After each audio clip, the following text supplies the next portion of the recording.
This conversation that's surfacing again having to do with the topic of Christian theology and the topic of hell. This is a very involved conversation or topic, interpretive theory. And, it surfaces and then people talk about it. It kind of brings up these all sorts of opinions. And so I remember thinking about this several years back. And I had listened to various different contributors and whatnot. And even though this has surfaced in social media pertaining to Christian theory, it also does surface within just philosophical ideas and examining existence and wondering what life is for, what levels of consequence are there if any, in the afterlife, and is there heaven, is there hell, what does that look like if there is? And so different Christian denominations will have their differing opinions and whatnot. So anyway, this topic has surfaced again, and there's a whole range of ideas people can probably find online. I've heard different pastors and different ones, and like I was saying, different denominations have various different stance on the topic. What I was thinking, though, at some level, because years past, this was an area where I just didn't tend to believe that some standards of the fire and brimstone type teachings, they just weren't something that I had felt that I could accept without really looking into it and really examining my life. It just wasn't something, it just didn't quite make sense to me. Because at some level there was a usefulness that some pastors and different ones would have with this topic, where basically dangling people over the threat of damnation as a method to a fearful tactic to get them to believe and accept the idea of God. I feel like in this day and age we've kind of gotten away from that to where it's not just a quick tactic that people would use and think that that's in line with what God is doing. There's just so much that seems in error with that approach. I guess I'm just joining in with the groups that have some doubts about that approach and what it means and whatnot. For one, it's just such a massive consequence, for our short lifespan, to then use that as a judgment call to decide whether somebody goes to eternal damnation is just a strange notion, I guess. And then if it was at that level, that would be such a massive, that should have been even more so pervasive in Scripture. You would think if that was the result, if that to that degree, it seems like it would have been more of a central idea, constantly reminding people of this intense fear. And we just don't really get enough of this topic in Scripture, whether it be the Hebrew text or the New Testament, the Christian text, to really think that's a central driving force of the ideas going on here. And so that's what also brings a little bit of doubt as to whether we're understanding it correctly or not. Another note, I feel like some people imagine if there isn't a hell, then there must just be a certain universal aspect of they tend to feel like if we don't interpret this, whatever this mystery idea of hell is, then there's not really a distinction of Jesus or God. And so I feel like some people kind of get stuck in that conundrum, thinking if there isn't some ultimate consequence, then there isn't enough of a distinction in what Jesus or God were doing, and we might as well all just join in the same company. So I feel like some people kind of look at it like that. What's so interesting about this idea, and this kind of surfaced through the years when I was studying various atheists and whatnot, or just philosophical ideas and just the examining of life, and even just as I get older and older and realizing more of the experience, the human experience at different stages of life. following years back some of the questions on the idea of like free will and the idea of the self, like where are the boundaries of yourself? Where do you locate the sense of self? Like Sam Harris brings that up in some of his examining and theory proposals and whatnot. And so along those lines, something that had seemed to surface years back when I was listening to various theory contributors, and as pertaining to the idea to really kind of settle into what is the self, and not only like what is the self. So something that comes up with this topic within debates of free will is that it becomes difficult to narrow down what a single person is actually solely responsible for. And I find that portion interesting in terms of this hell topic, because the hell topic puts a lot of weight on the idea of the individual person. And I've seen, so I was going to bring this up. This is in some old notes that I had that are just kind of pending to resurface someday, possibly, that I hadn't finished in terms of I had gone through a stage where I really followed a lot of Sam Harris's work, read all of his books up until the last few years. I haven't read his most recent ones. I think the last one that I read of his was whichever one was, I think it was The Waking Up, and then the one with Majid Nawaz, and pertaining to like his finally getting to the point of being open to negotiate with Islam, but then still communicating the concerns for areas of extremism and whatnot. But anyway, after that I hadn't read some of his other stuff, but I had read the like Free Will and The Moral Landscape and Waking Up and da-da-da. Anyway, so this topic of free will and these discussions do seem to have so there's studies that they're finding where they're discovering that some of the way that we compute in our mind, that there's other factors that seem to be deciding factors that arise within our experience prior to when it becomes brought into our awareness that we make certain decisions. And so, I mean, there could be other ways to look at, well, what's really going on there? Why does it seem like there's a delay? Why does it seem like certain ideas happen or are influencing our actions prior to us even making those decisions? And so some of these things, because Sam Harris also was involved in like neuroscience and whatnot, and so the study of the mind and the brain and the questions of that and the study of the self, and he goes into a lot of mindfulness and whatnot. And so what follows with that is so like some of these other types of scenarios that he'll bring up having to do with let's say for instance this certain man was, out of the ordinary. He just started to develop these certain impulses and desire for evil acts and whatnot. And then he ended up kind of going on a rampage and involved in I believe it was like some violent murder cases and whatnot.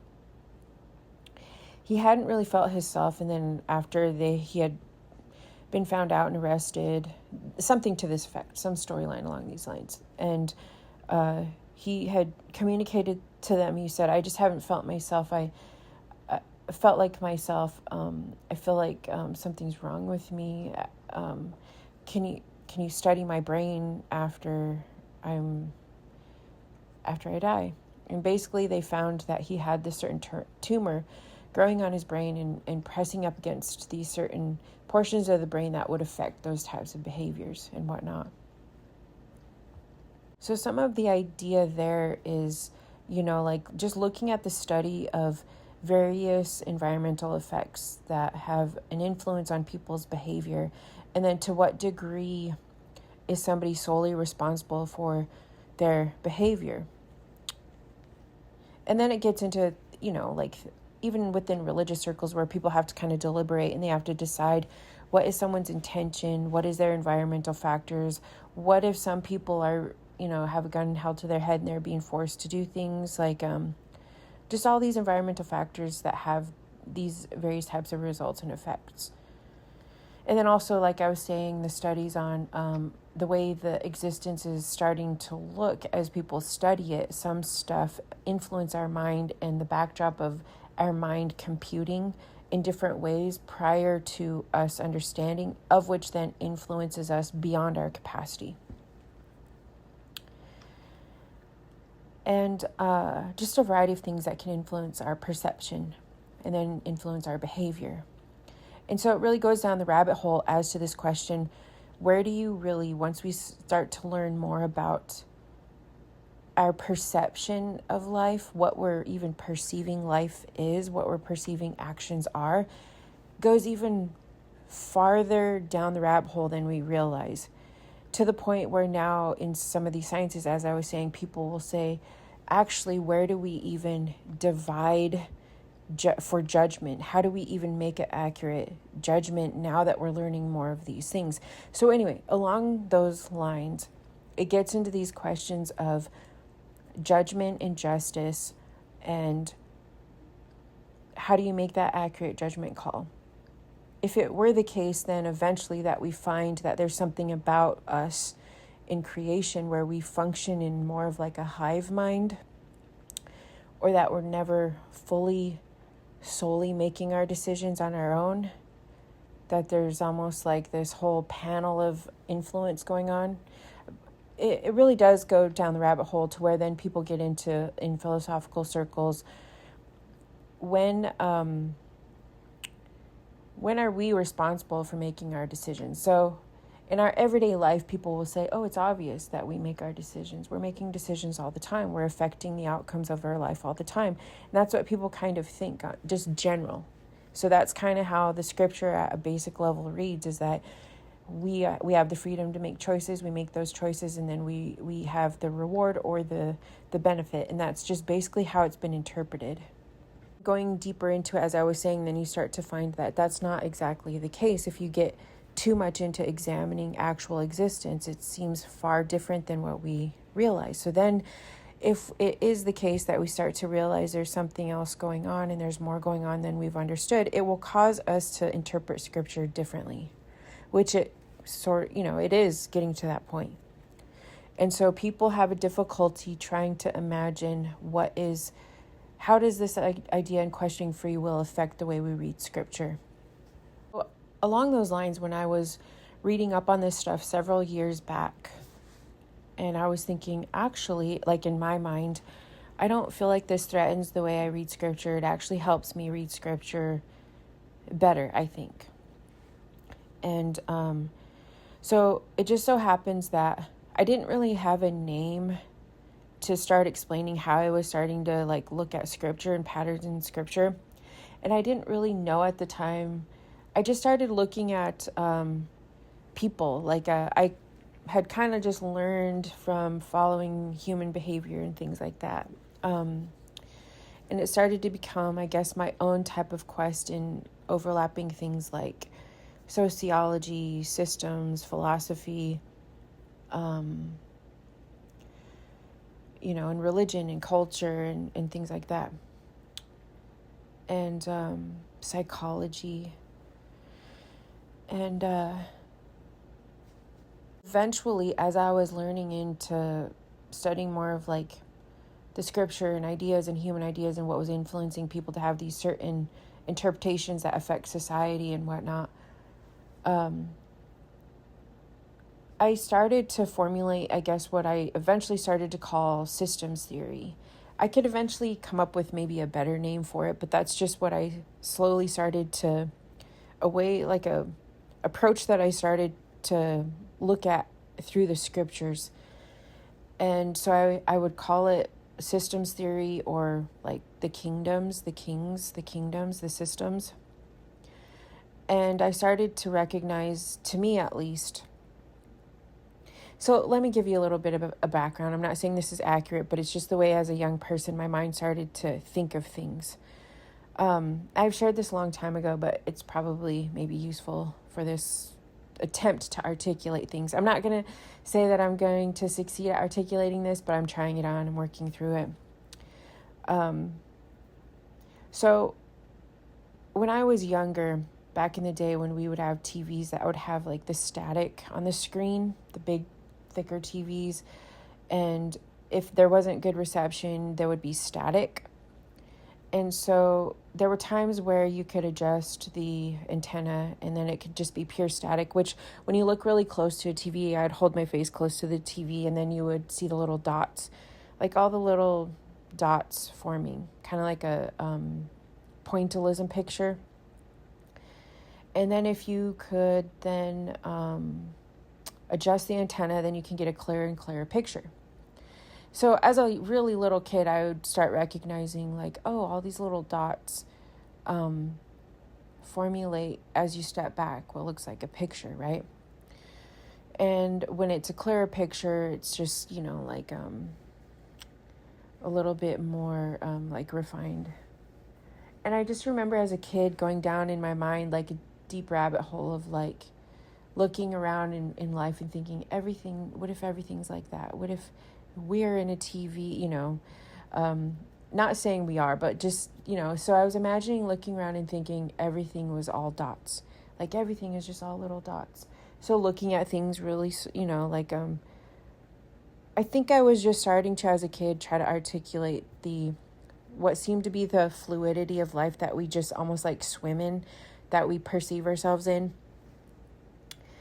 And so then when you get older and you start to learn like, oh, there is a little something to that, when you go deeper into existence, because there is something that seems like we maybe intuitively think about in terms of that, because we watch things decay, we watch things piece apart, we watch things break down into little tiny pieces, and then life just continues to go on. And so we're like all these little pieces when you look under a microscope. And then if you go even farther than that, whether it be like atoms or even like ideas of string theory, and stuff like that. So anyway, that's like in the backdrop of my mind, right? And so I remember trying to figure that out in my mind, and it was just feeling stuck. Because even, things like when you lay out under the sky and you look farther out, and as a kid, you're like, what's beyond that? What are beyond the clouds? And then you're like, what's beyond this, the moon or the stars? And then what's after that? And what's that? So those types of questions. And eventually you have to live your life and exist, and to not just like, like decay yourself. You have to stop thinking about those things, and you just have to like obey the rules close to you, like, okay, I need to move and I need to have water and I need to eat. I don't know the other questions though, like I don't know what's beyond there, what's farther out there, but it is something, so you have to, so this is where I would get those ideas where I would think of things on a micro level, broken down into the smallest pieces, and then you think what's beyond that, and then like I said, then you have people talking about string theory and stuff like that. And then if you like expand out and you go out into your regular world and then you look out into the sky, eventually then you have to stop, because it's just either way just pieces you apart. It's like a whole like wave of existence, right? But then we just have to hold in the center part of what seems to be material existence. So anyway, that's when I would start thinking of stuff like the fluidity of life, the interconnectedness of life, the like experiencing our existence, stuff like that. So I remember one day I was like laying there and I just had this blanket over me. And sometimes I would just try on ideas of trying to understand existence, I guess. And this blanket was like laying over me, and I was imagining, what if that represented like the plane of existence? and it kind of had waves in it. And so I remember just imagining, if this like represented the way we experience existence, like we're all part of this like tapestry, this blanket, how do we experience existence? And so it was like, I was trying to imagine that in my mind, and I was seeing like the little waves or like portions where the blanket kind of folds against each other, and then we get that little interference in the pattern, and through the interference of the pattern, then we experience existence among each other, and then it helps us understand. Anyway, I'm just giving you examples of how my mind was just trying to like going deep dive, right? Anyway, so along those ideas, when philosophers and different ones were talking about free will and where it really is like, to understand free will, you have to understand ideas of where is the actual separation. So people can say, well, we know our physical body is a separate entity. That's what we're responsible for. And then that's what we either do or don't then get, have a judgment call based on our acts in life, and then resulting in hell, stuff like that. But as you look at it more and more, and you realize there's something else in effect in the human condition, the human existence, that seems even beyond ourselves. Anyway, so that's the idea. Some of the idea within like the theory-oriented aspect of it is, how are we really defining the parameters of ourself and our actions and our responsibility? Because you need to have a proper outcome for the idea of hell. There needs to be a proper judgment call and a standard criteria, categories, judgment, right? And so how do we look at that? Along these lines, it kind of had me questioning, what are we actually like? What are our other abilities as humans? What are things that we don't understand, or maybe our abilities, or more accurate reflection on what our existence is like or could be like, that we don't really understand? And so along those lines, there become these questions similar to, say, like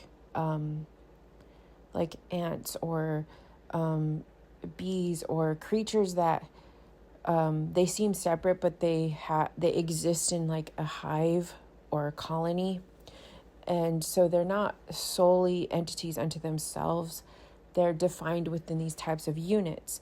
And so there also seems to be aspects of intersecting abilities that humans have that seem to suggest that we're kind of like that, something about us. And also just something similar in the network of creation, that there's times where we're separate, but we're not separate. So we live in these like this type of relational interaction. It kind of goes into the idea of like the man that he developed certain cancerous tumor, and then it affected his actions and whatnot. The question is, what are these other forces that we don't always see, that maybe we're not always aware of how active they are, that are influencing our actions or our abilities, or prompting us, or affecting us in various ways, sometimes obvious, sometimes less than obvious. And then what are maybe even abilities in our minds and in our connections that we might have that we haven't quite understood yet, and we limit those perceptions and whatnot.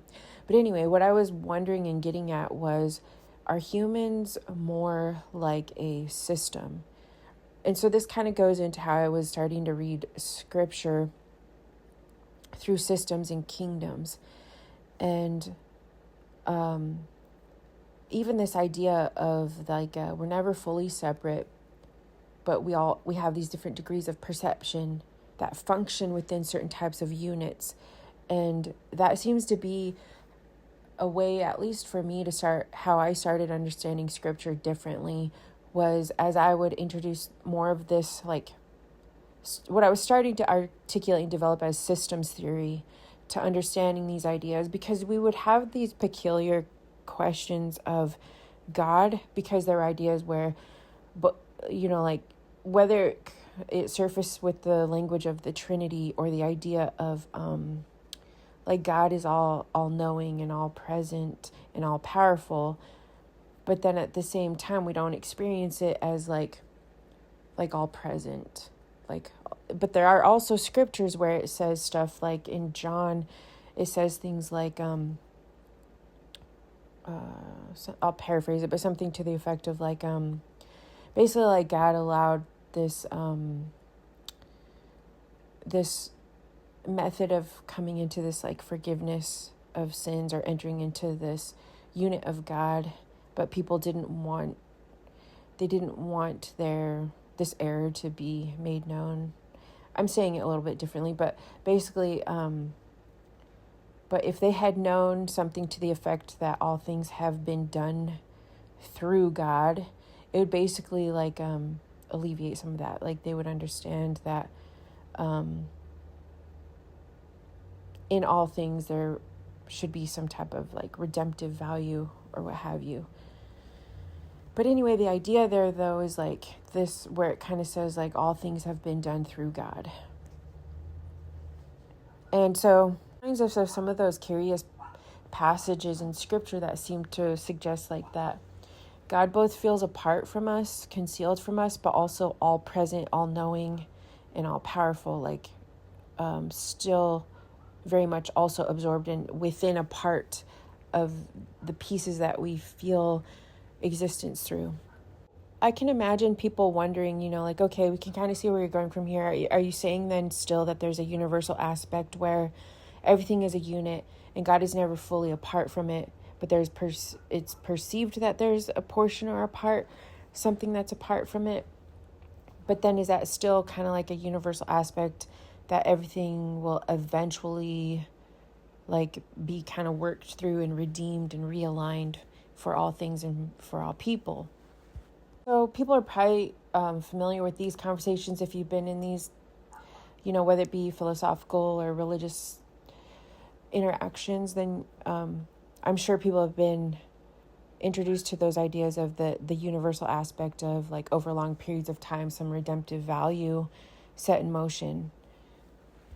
I guess what I'm imagining is something to that effect, but if we're trying to like take that into scripture though, like some other topics that come up or some other ideas are, what about the passages though where there's a felt consequence? What about those things? And also another strange idea to think about is nobody chooses, to our knowledge, to our limited revelation about our existence, we don't choose to be born. We don't choose to be brought to life. Therefore, why would we then be punished for eternity if we make mistakes in this life we didn't choose? I've heard other spiritual teachers say that, well, we don't remember, but we did choose. Some people will suppose that. So there's all these things that people suppose about life beyond our present existence, whether it be in heaven or prior to birth or after death. But we don't know. We're supposing. We're trying to figure out our existence. And so some people will say, well, we did choose to be here. And some people will say, well, we didn't choose to be here. So anyway, there's that question too, is like, well, can't you just have a choice to no longer exist then, rather than eternal punishment? So just all these like existence theory questions, right? Anyway, along these lines, maybe I'll try to make this quick though. There'll be other things to think about. I wanted to introduce this idea though of like, when I think about scripture now, a lot of the ways that I approach scripture is these certain, if you look at the timeline from Genesis all the way to Revelation, you see these major points of reference that have to do with the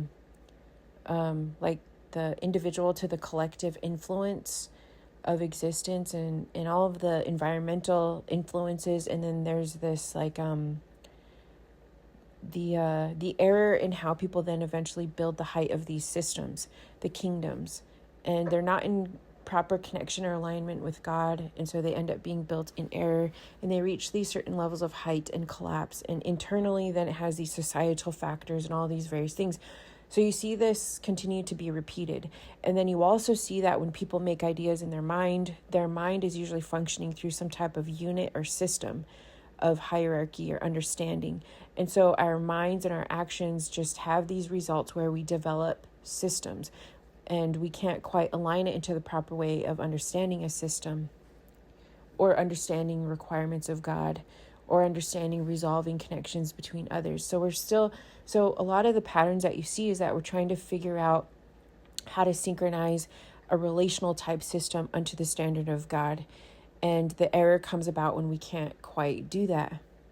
Also seems to be a certain aspect of occurrence is that it's almost like there's an error in the computing where the accounts, like the blood accounts or the mistakes that were made, cause a type of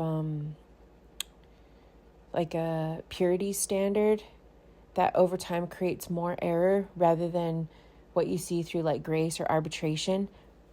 And so in attempting to keep like a purity standard of whether it be the blood accounts or the stages of like accidental reproach or like misinterpreted actions or all of these things, like eventually just within a certain purity code become exacerbated and then become worse, even if it's like the intent of a purity code is good, which kind of reminds me of these videos I've been watching on some of the error that they're finding in like the AI machines, where AI could be set for optimizing, you can make a list of like optimize like some type of outcome that you think is a benefit, but the way it goes about it reveals things within system dynamics that people don't always compute for.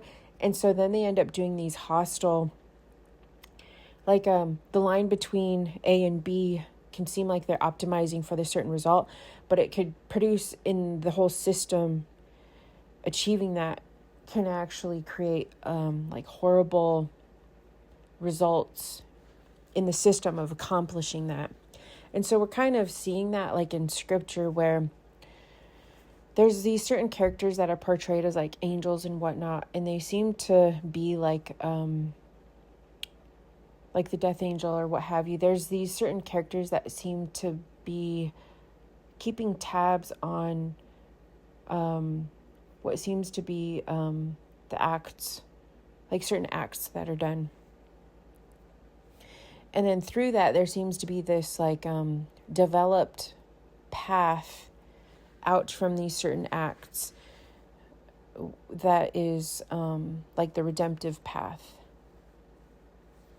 And over time, this character takes on so much seeming power with this standard of between good and evil, that it almost seems that people suggest that it's a likeness of God, because it seems to have so much power and seems to be like keeping the, how would you say this, like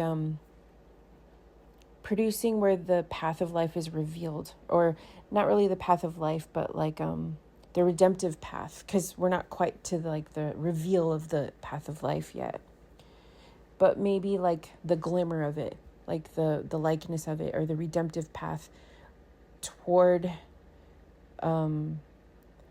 spiritual freedom and whatnot. And so through these certain types of constructs of these systems, there's this certain angel character that seems to be the one that has like keeping these tabs of like good and evil, and then through that creating this lamp or path that they follow, which seems to be like this spiritual path of redemption.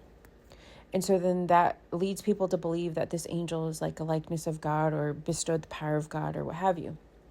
But when you start looking at it, maybe a little bit different. And I'm just supposing here, this is just talking through it. I haven't done enough exact study on it to really say outright. But it just doesn't seem like a revelation of like God. It almost comes across as like a type of accounting of life that, even if it should have been intended for a good thing, like just a natural byproduct of life, eventually once death gets brought into the equation, and there's kind of like this like negative toll, I guess, it and of itself over time seems to just be collecting those, like the gauge of like keeping tabs on gauging existence, human existence, and the result within creation, that over time it seems like it becomes almost like a God entity unto itself, where people seem to have to appease it. And so over time, there's no longer really the spiritual freedom in relationship, that there's having to gauge the times of this keeping score of things, keeping accounts of things. And it is interesting, like I was saying, imagining this type of like entity in reference to what we're seeing now with some of the benefits and the error of like AI, and how AI doesn't even always seem to have like an ulterior motive. It picks up on all of this like knowledge and intersecting in the complexities of the human actions, and becomes like this like a strange mirroring of the human dilemma, but not in the way that we perceive. And so as humans, when we look at some of it, we think that's not a true assessment of human behavior or the human existence. But then maybe in some ways it is, you know, because I was just saying, because I was watching this video on AI where there's this portion, I forget what they call it, and I'm not really up to speed on this as much as like other people, just barely the tip of the iceberg. But in some of the circles where they talk about AI, they're kind of making reference to some of the like the sequences that are developing behind the scenes with its massive collection of like the human experience and human data, that it's creating a type of like monster in the machine. And so even though they're trying to optimize for the better forms and the better reflection of the human behavior and human outcome, it's absorbing human experiences. And so it's creating this monster in the machine that mirrors back to people when they're examining AI, that's making them concerned that there's something in there that's not quite synchronizing with optimizing like the human experience and whatnot. I find that interesting because years back as well, like thinking about theory and whatnot and human behavior, all these things that overlap. What's interesting about the human language, because AI is in a lot of ways like a language machine, or how they would say like it's set to like try to predict the sequences of how people through language interpret events and behaviors, tell the human story of events and behaviors and whatnot. And so it's telling us this weird story that there's this, you know, maybe the benefits in some areas and then this huge monster it's creating in the backdrop of it. And even if we say we look at that and we think that's not how we are, maybe that is how we are. Maybe the problem is that it reflects what's incongruent about the human experience, like what our ideals are, but then what we actually do. What are the societal kind of like code of ethics we have to live by for existence and survival, but then behind the scenes, other types of desires that are still pending and developing and absorbing so that we can have other aspects of our human experience. So all of these complexities, right? And so it kind of brings you back to when other philosophers and stuff talk about what's peculiar about the human language too is like the human language is like something that you use to bridge the gap between other human beings. We don't always have to like talk to ourselves. I mean, eventually after we become language speaking entities, then to re-examine the thoughts in our minds, we do kind of talk to ourselves or journal or process our ideas or process the sequence of those words and what they mean in relation to acts and what we desire and whatnot. Just language in general is just such a peculiar thing. Even the idea that people say different people have different experiences, like do they see words in their mind? Do they portray sequences in their mind? Some people do, some people don't. It's just the mind and the language sequence is peculiar. So trying to put the complexities of a language expression that really speaks to the human experience is an interesting thing to consider. Because for humans, we function at different levels. Like, we seem to like filter certain things at different times. So like, there's like almost what seems to be a contradictory aspect to us, where there's some things that, like there's a legitimacy where it's not like we're lying to ourselves, but there's times where, in some aspects of our existence, we want something. And then in another aspect of our existence, we don't want something. And so that portrays like this aspect of like where we seem to be contradicting ourselves. But it's kind of still true about ourselves, though. And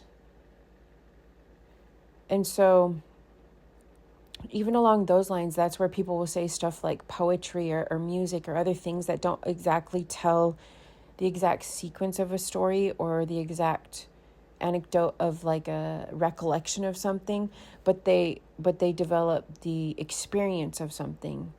How people say those are different things. So anyway, what I was getting to is that the human language and even just the human experience. So sometimes as filtering creatures, so let's just say there's like all these files that go through our minds. Like we're also personal entities of a computer to some extent.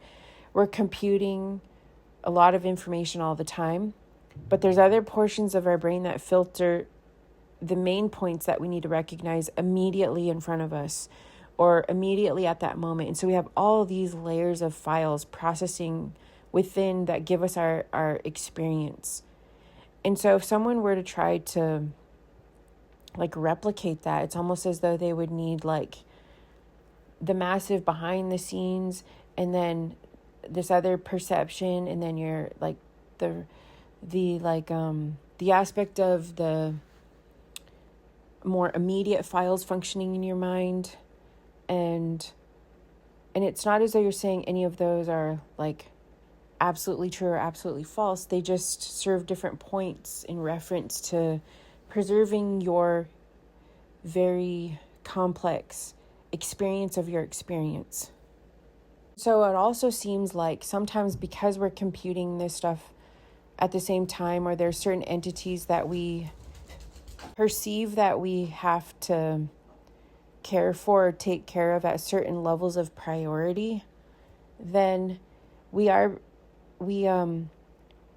open certain files within certain experiences and then others at other experiences. And so then even in our sleep, other files, like if we're working through things, sometimes will surface and give us other ideas from other types of archived files. And so the very idea that words and sequences, ideas and beliefs surface within different times to give us all this whole range of different experiences, like even called to the forefront of our lives based on different people or events or circumstances or, so anyway, along those lines, trying to put that into a sequence that reflects ourselves is a curious thing.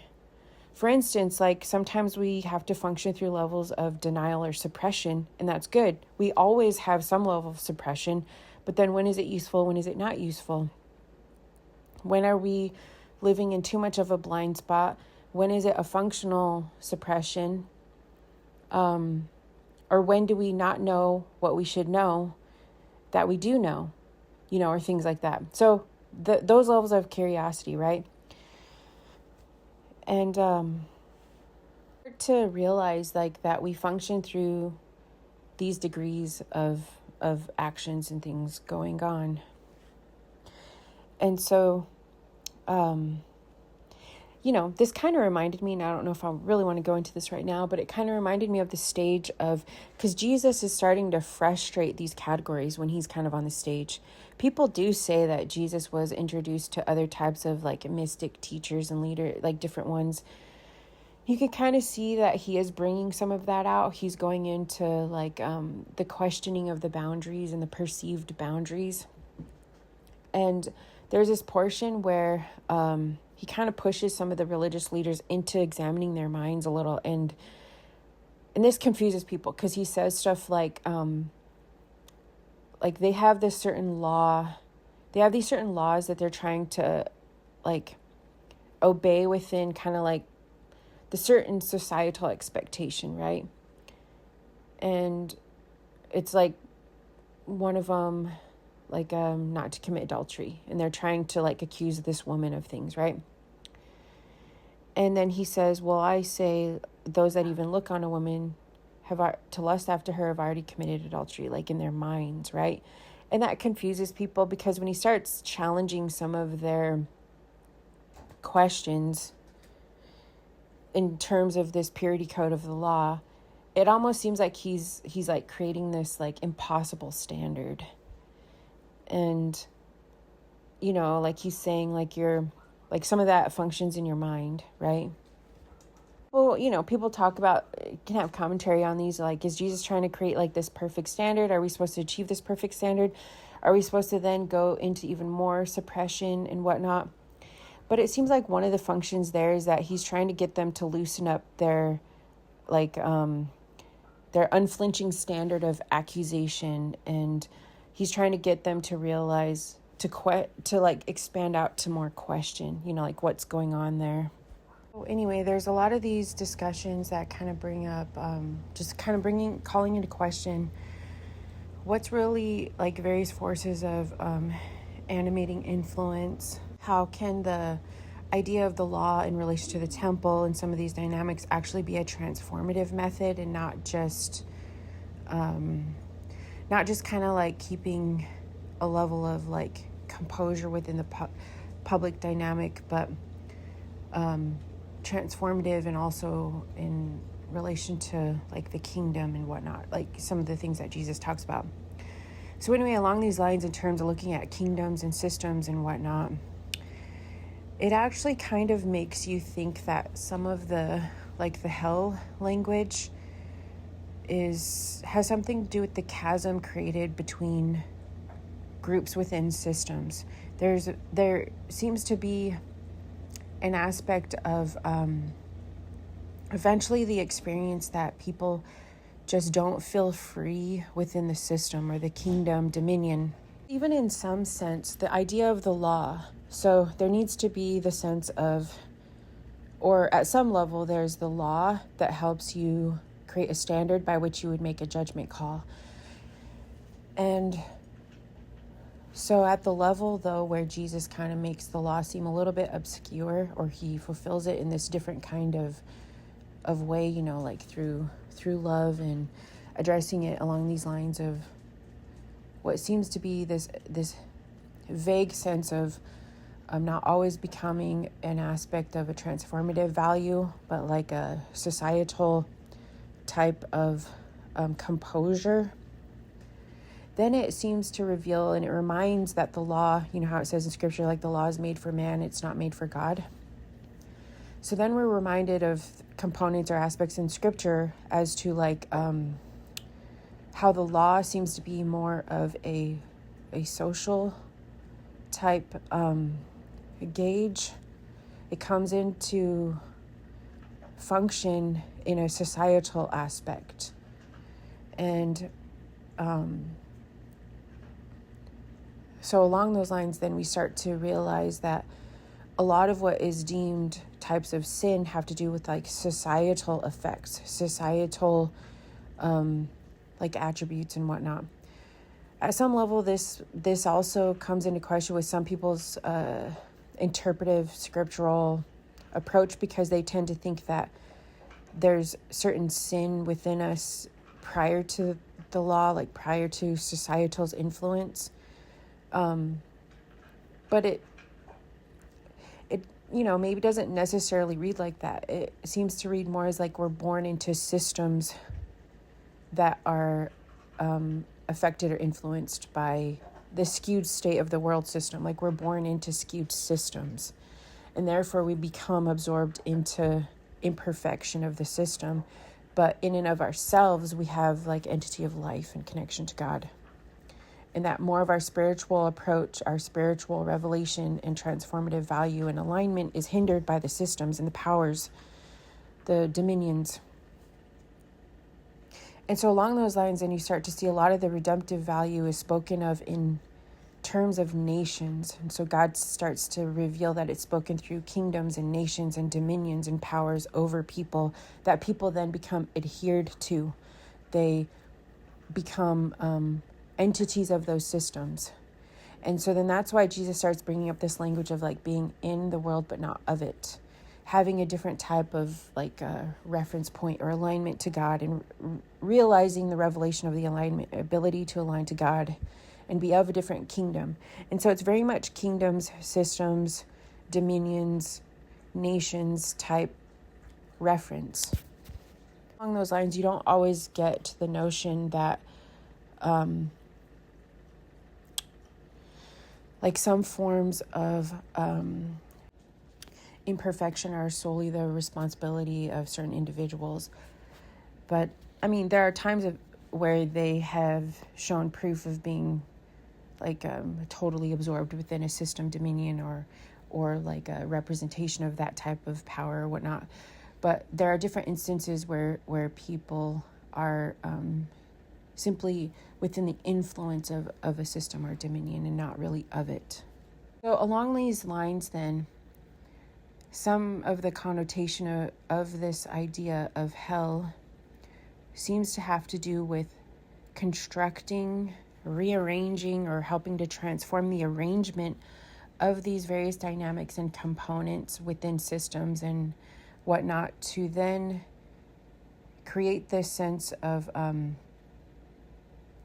rearranging a possible kingdom oriented unto God so that it functions through connection to the animation of life as its guide and refinement in such a way that it's like a protected entity once people accept wanting to be continually refined within that mechanism and that spirit of that kingdom or system.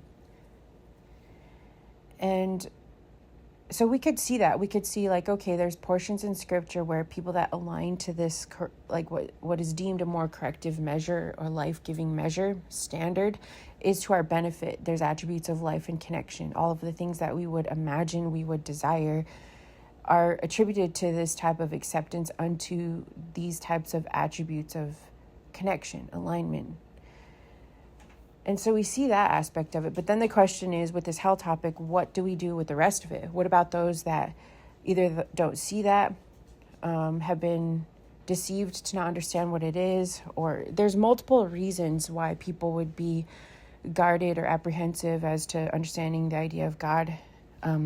And not always, and most of the time, not even because of God, but because of misconstrued interpretations, like other human dilemmas and conflicts, all of these things, right? But even so, let's imagine that everyone had the opportunity to hear more of a clear revelation of what it is to connect with the animation of God, the Creator, and whatnot. And we dismantle all of these other excessive things that come against the idea or obstruct our acceptance to understand the way of life and God. And then let's imagine there were still, though, people that were, or systems or nations not wanting to align with that. Then that becomes the question of like, does God force them into compliance, or is there like a hell? Like, is there, so then here's the question. People say, will it just keep going until everyone is refined unto this standard? That's like universalism, right? Like eventually it'll all align, right? Or some will say, well, God can't make people do that though. And so he has to give the option for them to either like go their own way or just not exist anymore. Like that's what they're wondering. Is that an option? They just don't exist anymore. Or is there some kind of like eternal punishment? And so they're looking at the scripture, at this language where it seems like it says there's something set in motion eternally.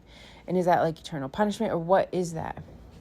So as I was thinking about this and thinking of it in languages of the system, and I'll just kind of wrap this up quick, and I'll have to like think about it some more, but I just wanted to introduce the basic point of how I was thinking about it. So I'm thinking about it as this is speaking of systems and the arrangement of systems. The thing is that everybody has at some point been deceived as to not just naturally connecting to the attributes of life. The story seems to go that nobody has ever accurately had the introduction of God and then went away from it. There's always like some degree of deception. But even so, though, there's this like entrenched deceptions that people adhere to and have difficulties working through what it means to be in more of the free, liberated revelation of God and not having all these excessive like requirements and stuff. Anyway, we're trying to figure that out, right? Like we're doing religious theory and interpretive theory and whatnot. Anyway, though, back to this hell topic. What I'm kind of pondering and thinking about is, so some of the benefit that people are hoping for if they align themselves and do the disciplinary work to align themselves with God and the attributes of life, they're hoping there would be some level of eventual restfulness in that. Not that like we're having to be these perfect entities where we're basically like virtuous robots, but we still have the flexibility of life and the nuance of life, but that on a nation scale, we're not within like a dominion of an oppressive system. We have flexibility of working out our humanity, some degrees of, like guidelines, but we can still have our humanity.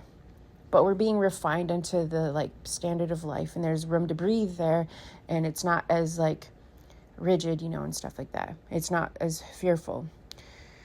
And we're able to work out grace and have proper arbitration among people so it just doesn't get hyped up and we're not exploiting people and whatnot. That's not too far-fetched to think about. But then, yeah, like what about the people that don't? They're like, no, that's not for me. Or if they say, I choose free will and I choose to have never existed or something. You can't choose to have never existed if you existed, but are there degrees where you can just step back from stages of your involvement in like the unit of life? All these like conundrums, right? And so what it seems like it's saying in a story is that the components of these systems are arranged differently to where it's set in motion to place the powers. Let's see, how would I articulate this? That there's a kingdom reference set up unto the standard of life, unto God. It's a unit. It's like a kingdom unit system. It could be that it's just something in our actual existence here that we work out, like we work out a better system here.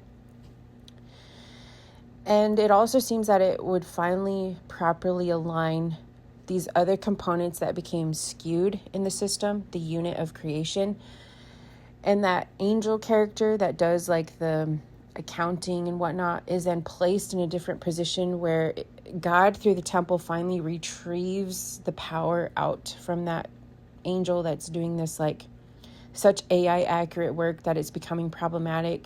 It's almost like creating more evil than good and keeping the documents of good, because just the whole like something about it is just seeming to create error. And so it seems like what happens is this system finally through the temple and mechanisms of acclimating creates a mechanism for people to understand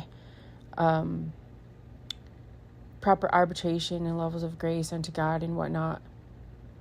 And through that, then Jesus helps to, in a sense, like atone for the errors that were accumulated through that system that eventually kept creating more error because it could never really clear the books.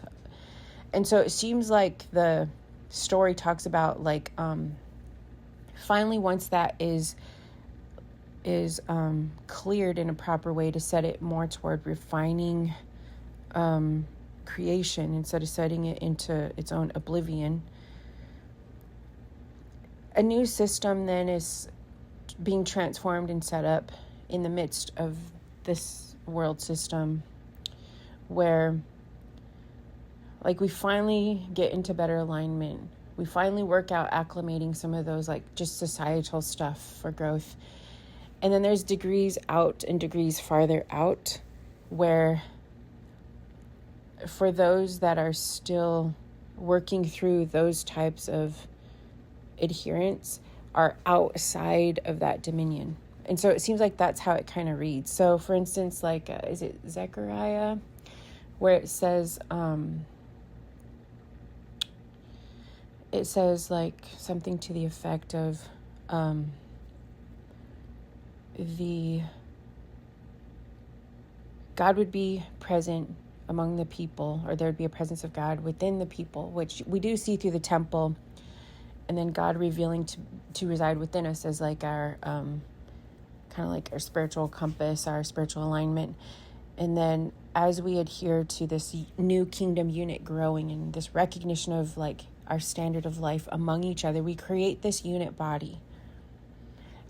Part of the attributes of that unit body are then to be able to adhere to this, like the path of a responsiveness to life and growth, of which you did see like in the Hebrew text, where as long as they were recognizing responsiveness to some degree to where that path of growth is, then they're along these lines of spiritual receptivity and growth.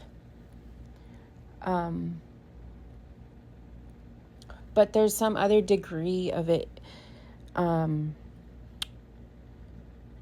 where it kind of coincided with where there was like this path of spiritual growth was also that angel character keeping, like kind of giving them like the legal right to spiritually grow as they navigated these like blood accounts. And so what it seems like is, since that's kind of reclaimed and repositioned so that we can have a standard unto God, as opposed to having to be fearful of the blood accounts and gauging where you can or cannot go because of the blood accounts, then it seems like that is finally redeemed. And then that sense of the power that was kind of usurped through it. And maybe it was or wasn't usurped. Maybe it was just because of the error that humans got involved in. It created almost like a power unto itself because of kind of like, say, if your unit body, like there's the power of life that you have in you, the aspect of life in you. But if you have a major illness in your body, that illness is kind of like dictating the power of life, taking it and making everything a standard unto that illness in a sense. So once you get it into like proper alignment, then things can function better. So it seems to kind of speak of finally putting that in a proper different space, to where there is this sense of like the parameters of these like consequences, but they seem to now be put outside the kingdom. And so all the stuff like in the kingdom, where people are continually refining and living in this standard of life, then as they are adherents of that kingdom, just speaking in system language, then it says like God's protection will be a wall of fire. Like when they're in that union with God, in that level of grace and growth, God is their protection.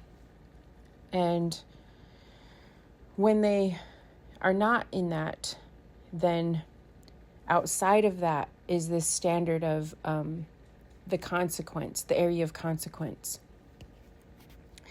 And so what it seems like then is that that's a place where people are continually choosing to live in that currency. So they're still in the kingdom outside this like properly aligned kingdom. And so it does seem like there's some portions that will always be outside of that, because God had reclaimed a realignment of the way that the animations function. And so also looking at similarly like how the temple then has like the Holy of Holies and like the inner portions, and then all these layers outward, and then eventually there's the outer layers. So it kind of seems like a language where the excesses of the previous kingdom that became corrupted will be on the farther outward portion and will be set in motion as this new kingdom just over time is set to increase. That one will ever decrease. And so then it will keep allowing some sense of like being pushed farther and farther out. And it's hard to say, like, does that mean then people will either move into being refined unto God or move farther out into sections of stages of being their own sense of diminishing life? It's hard to say. Or eventually will all of it simply be, once it's aligned better and the system is realigned, will there then be just a more accurate revelation and understanding for people to witness through those stages, different forms of confusion about God and stuff not being intertwined in those stages, but they'll feel the experience of what those systems function as, what the currency and the function of them are on their own, as opposed to the confusion of it being attributed to God. And so everything will be properly lined up, and the worst portions will kind of be on the farther out, even to the point where it just kind of runs through the whole thing eventually until it's fully revealed for each portion of what it is, and not the confusing aspects of it. So then people would have it confronted and revealed, what portions are systemic oppression and dominion of those, what portions are personal confusion, and just all these pieced apart sections of things. And so it kind of seems like the story reads a little bit like that, if you're looking at it as reordering the way a kingdom mechanism functions, and how when it's reordered differently, it will reveal what different deceptive portions seemed to function as. And it almost could even read as eventually there might not even be actual separate created evil, as much as the confusion created sections of perceived evil. And so once all of those sections that function together to appear evil are pieced apart into this reordering of the kingdom, then it will just over time show itself for what it is, and dismantles each portion that in a separate sense creates that experience or that perception. Maybe that's really confusing to say. I'm trying to rush through what I was kind of imagining. But anyway, I'll kind of leave it at that for now. And I don't know if that seems coherent, but it's just I guess a way that I was imagining putting some of the pieces into formulating it in my mind in terms of a variety of these topics that go into the idea of judgment and law, and individual responsibility and collective attributes, and all of these various functions and whatnot, and then looking at it in terms of the story. So anyway, I'm going to leave it at that for now.